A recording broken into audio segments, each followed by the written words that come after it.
على دمشق أن تهرب المساء والبذرة المضيئة في رشفة الطين. بين عواميد الكون نجوم عمياء، صرر غيم والليالي مليئة بمعاطف اللاجئين. سماء لطفل في المخيم تبذر الأبجدية. Damas devait être un passeur. Pour la fuite du soir, pour la graine illuminée dans le frisson de l'argile. Entre les colonnes de l'univers s'amassent désormais les chroniques d'étoiles aveugles, des ballons de nuages, des nuits pleines de manteaux de réfugiés. Un ciel pour l'enfant de Locan, où germera l'alphabet.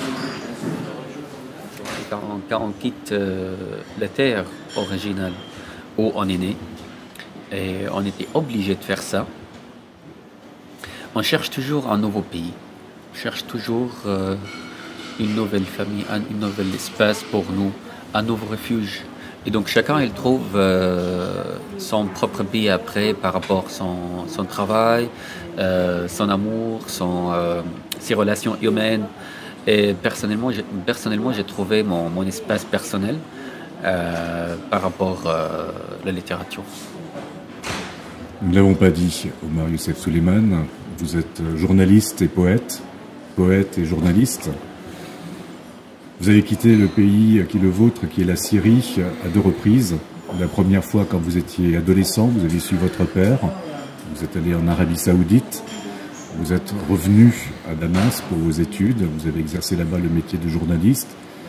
En 2011, quand la guerre civile a commencé, vous êtes engagé, au-delà des mots, pour témoigner de ce qui se passait, et le résultat a été que les troupes de Bachar el-Assad, dans son gouvernement, a rendu votre vie là-bas sur place impossible. Vous êtes parti en Jordanie pour être exfiltré et arrivé en France, qui est donc désormais le pays où vous vivez.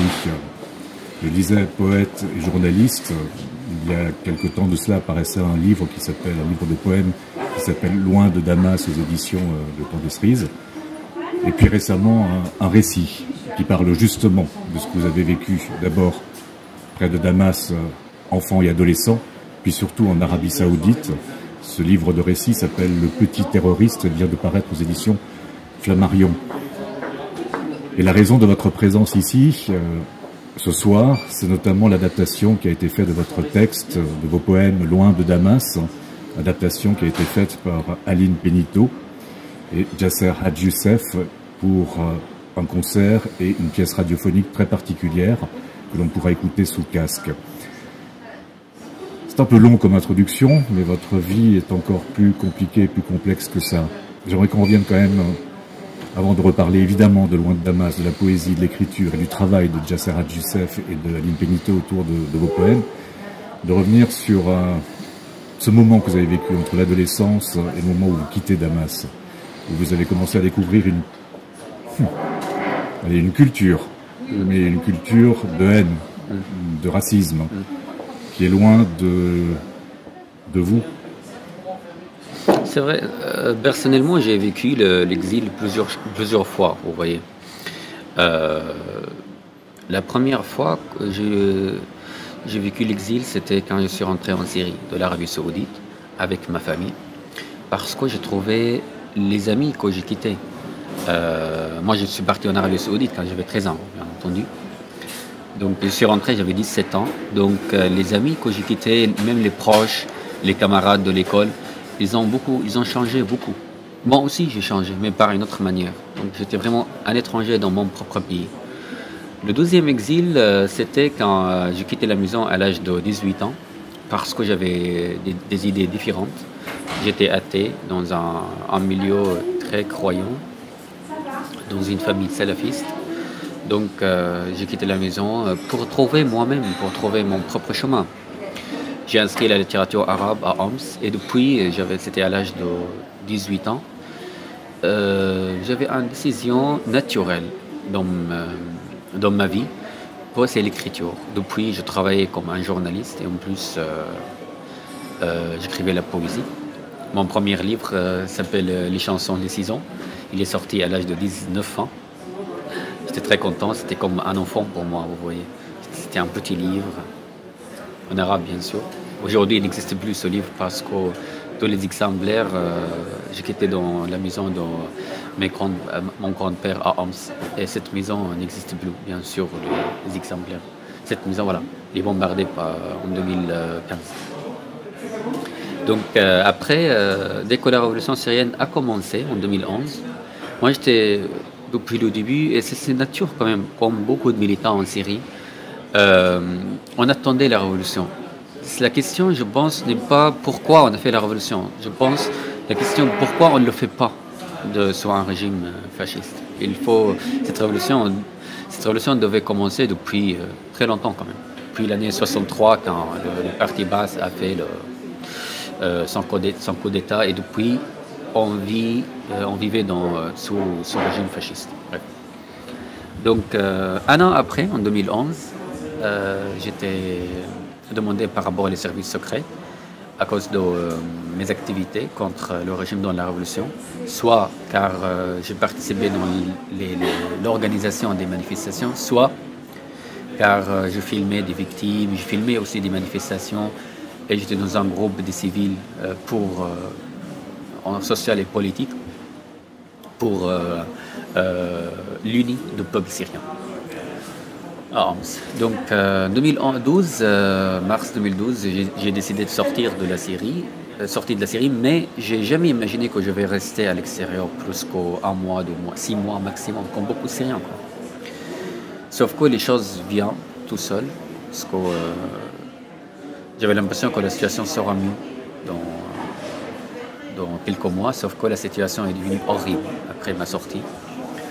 Et en Jordanie, comme vous avez raconté tout de suite, que j'ai demandé l'asile politique par rapport à l'ambassade française. Et je raconte toute cette histoire, la sortie de la Syrie, l'arrivée en France, dans ce livre qui s'appelle Le Petit Terroriste, il est juste sorti de l'édition Flammarion. Et là, ça fait 5 ans. Voilà, je suis arrivé en mars 2012 en France, ça fait plus que 5 ans. Je suis en France, j'ai appris la langue française. Aujourd'hui, j'ai des amis, j'ai réussi d'écrire en français, et je vis à Paris. J'aime bien ce pays malgré tout, parce que ce pays finalement m'a sauvé de cette massacre en Syrie. Bien sûr, j'aime le vent français, ce que je vois pour l'instant, et la vie continue malgré tout, je pense.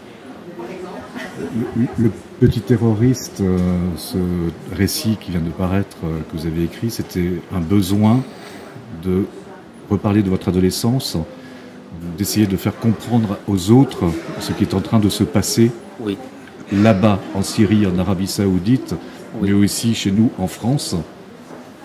La plus grande question aujourd'hui en France, pourquoi il y a des jeunes Français qui voyagent en Syrie pour faire le djihad? C'est vraiment un grand débat.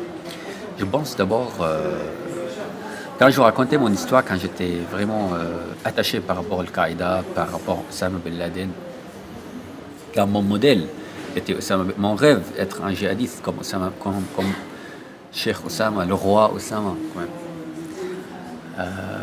Parce que je cherchais un exemple dans ma vie, comme tous les adolescents. Il n'y avait pas, dans un milieu salafiste comme l'Arabie Saoudite, on n'avait pas un autre exemple qu'Osama Ben Laden ou les autres terroristes.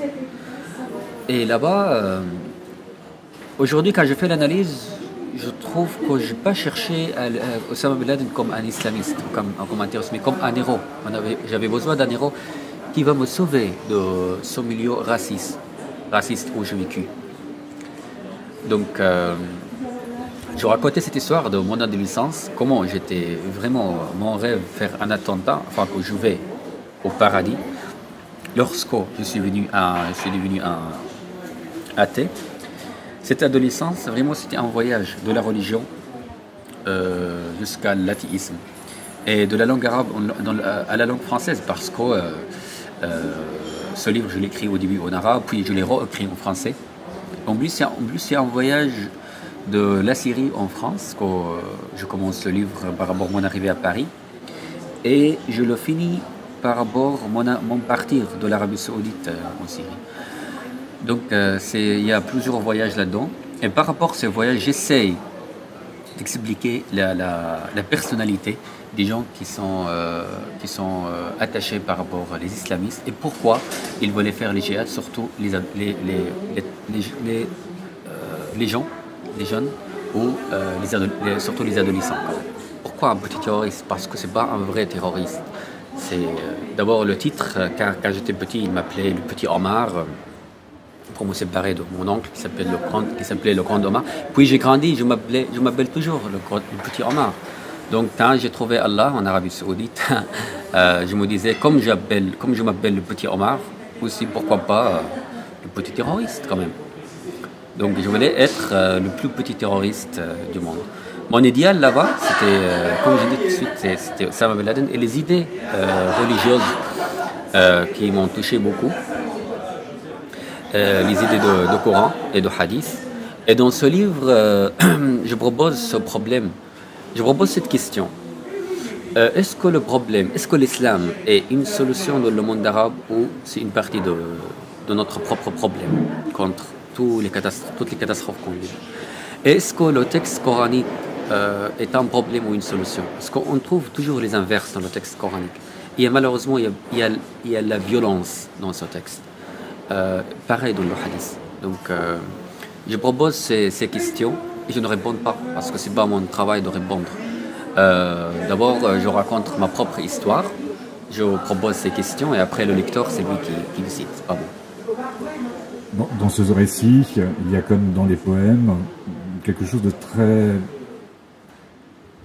court, incisif dans le style, pas de pathos, et je parle des poèmes de Loin de Damas, qui est ce livre sorti il y a quelque temps aux éditions du Temps des Cerises, qui sont un livre de réflexion sur le passé, sur la guerre aussi, sur le temps qui passe, sur ce qui est devenu irrémédiable. Il y a, je crois, de mémoire, j'espère ne pas l'écorcher, dans un des poèmes qui doit finir sur cette phrase: que nous manque-t-il à présent pour continuer à exister? Que nous manque-t-il à présent pour continuer à exister? Oui, il ne manque rien. On existe, je pense, dans chaque moment dans la vie. On existe quand on parle, on existe quand on aime, on existe quand on travaille, quand on boit. Sauf que l'existence est différente. En France, par exemple, comment j'existe? J'existe quand j'écris, par exemple, personnellement, vous voyez. Il y a des autres qui existent quand ils voyagent, quand ils sont avec leur famille, etc. Sinon, par rapport au style de Le Petit Terroriste, d'abord, c'est mon premier récit. J'ai jamais écrit un récit, un roman à la base, au début. Pendant toute ma vie, j'écrivais la poésie et des poèmes courts, comme vous avez remarqué dans ce livre qui s'appelle Loin de Damas. Donc, comme j'écrivais toujours le poème, j'essayais de séparer les scènes par rapport des titres dans ce récit, Le Petit Terroriste, afin que le lecteur, moi c'est ça mon style quand même, et en plus le lecteur, comme ça soit pas ennuyé dans le texte, c'est très bien, c'est bien organisé, ouais. Et c'est afin que le livre soit léger et facile à lire, vous voyez. Parce que j'aime bien le style, mon style préféré, même quand je lis un livre, qu'il soit simple et profond à la fois.